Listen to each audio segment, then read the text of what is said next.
Hello বন্ধুরা, দেখো আজকে আমার হেসেলে কি রান্না হলো দেখে যাও শুধু বন্ধুরা। দেখো ডাল হয়ে গেছে, এখানে মশলা করা আছে, এখানে বেগুন টমেটম কাটা আছে, দেখেছো বন্ধুরা। আর এদিকে আছে তোমার আলু পেঁয়াজ আর করলা, দেখেছো বন্ধুরা রেখেছি। আর পাতি লেবু আছে, পাতি লেবু না, এটা গন্ধরাজ লেবু। আর দিকে চাক চাক করে কুমড়ো ভাজছি, দেখেছো বন্ধুরা। চাক চাক করে ভাজা ডাল দিয়ে খেতে কিন্তু ভীষণ ভালো লাগে, মিষ্টি কুমড়ো তো ভীষণ ভালো লাগে বন্ধুরা। আমার তো ভীষণ ভালো লাগে, তোমাদের কেমন লাগে একটু জানিও কমেন্টের দ্বারা। কার কার হেসেলে কী রান্না হচ্ছে, আমিও যাচ্ছি সবার হেসেলে চেক করতে। ঠিক আছে বন্ধুরা, দেখো এখানে ডালটা হয়ে গেছে, ডালটা দেখো খুব গরম ধোঁয়া বেরোচ্ছে, তোমাদের সাথে শেয়ার করছি। মধ্যে ধনে পাতা দিলে জাস্ট ওয়াও ওয়াও হয়ে গেছে, খুব সুন্দর হতো।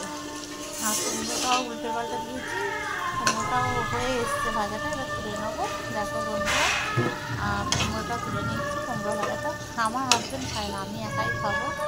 দেখো বন্ধুরা, কুমড়ো ভাজাটা তুলে নিলাম। আর তেল আছে, তেলের মধ্যে করলাগুলো দিয়ে দিলাম, দিয়ে অর্ধেকটা ভাজা তুলে নেবো।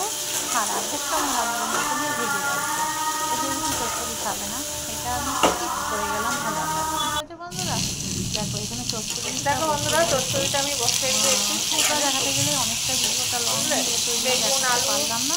একটু টমেটো ছিল দিয়ে বেগুন দিয়েছি, আলু পেঁয়াজ দিয়েছি, টমেটম সব দিয়ে রেখে দিয়ে দিয়েছি, আর ভাজা ভাজা হয়ে গেল। আলুগুলো দেবো এর মধ্যে, এবার আমি লবণও দিয়ে দিচ্ছি, লবণ আর মশলাটা দিয়ে দেবো।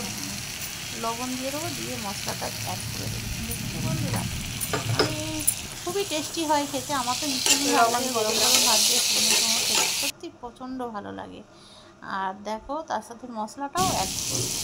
এখানে মশলাটা দিয়েছি একটু সাদা সর্ষে আর কাঁচা লঙ্কা বাটা, আর কিছু মশলা দেবো না। তেলের মধ্যে দিয়েছিলাম পাঁচফোড়ন আর কিছু না। দেখো তো বন্ধুরা, মশলাটা দিয়ে দিলাম। মশলাটা দেওয়ার পর এবার ভাজা ইয়েটা দিয়ে দেবো, যেহেতু আলুটা সেদ্ধ হয়ে গেছে ওর জন্য করলাগুলো দিয়ে দেবো, দিয়ে মাখা মাখা শুকনো শুকনো করবো বন্ধুরা। কে কেমন করে রান্না করো একটু জানাবে কিন্তু বন্ধুরা, বুঝেছো। আমি তো এইভাবেই রান্না করি। দেখো বন্ধুরা, এবার করলাগুলো অ্যাড করে দিলাম, দেখেছো বন্ধুরা, করলাগুলো অ্যাড করে দিলাম। এবার একটু নাড়াচাড়া করে ভাজা ভাজা মতন করে নামিয়ে নেবো। আমার তাহলে রেডি করলার ঝাল। করলা বেগুন আলু টমেটম সব দিয়ে ঝাল, কিন্তু খুবই টেস্টি হয় জানো তো বন্ধুরা। আর এদিকে হয়ে গেছে আমার গরম ভাত, সাদা গরম ভাত, দেখো ভাত হয়ে গেছে। এদিকে করলা ভাজা হয়ে গেছে, এটা স্কিপ করে গেছিলাম। লেবু আছে, ডাল আছে, আর এদিকে তোমার একটা কুমড়ো রয়েছে, আর করলার ঝালটাও হয়ে গেছে। বন্ধুরা, আমার ভিডিওটা কেমন লাগলো একটু কমেন্টে জানিও। আবার পরবর্তী